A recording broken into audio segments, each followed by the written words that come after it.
It's a bill that I introduced over a year ago. Expat terrorist attack. And now filed as an amendment to the NDAA.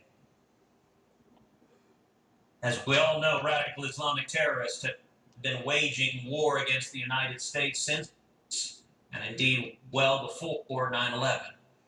And yet the president cannot bring himself to identify the enemy, preferring instead to use meaningless bureaucratic terms like violent extremists. The president naively believes that refraining from calling the threat what it is radical Islamic terrorism, will somehow assuage the terrorists and discourage them from making war against us and our allies. But that hasn't stopped ISIS from promising to strike America over and over and over again. Nor did it dissuade the radical Islamic terrorists here in the United States who have committed attacks against Americans since this president first took office. The terrorist attack in Fort Hood, which the administration inexplicably tried to categorize as workplace violence. The Boston Marathon bombing. The terrorist attacks on military recruiters in Little Rock and Chattanooga. And most recently, the horrific attack in San Bernardino.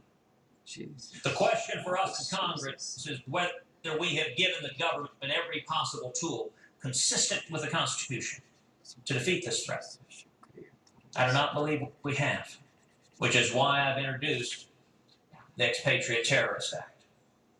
Over the years, numerous Americans like Jose Padilla, Anwar al-Awlaki, and Faisal Shahzad, just to name a few, have abandoned their country and their fellow citizens to go abroad and to join radical Islamic terrorist groups.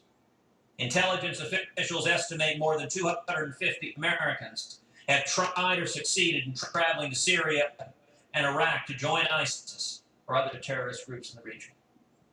This amendment updates the expatriate statute so that Americans travel abroad and who to fight with radical Islamic terrorists can relinquish their citizenship.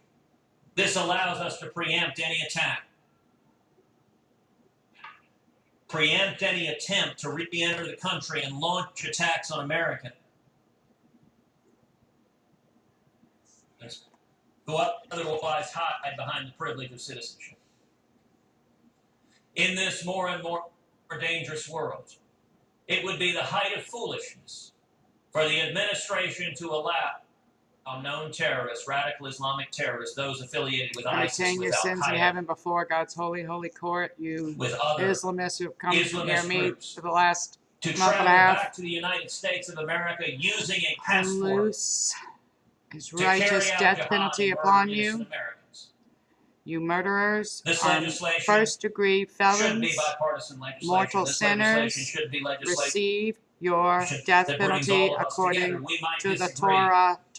On questions of marginal tax rates as Democrats and Republicans. We might disagree on a host of policy issues,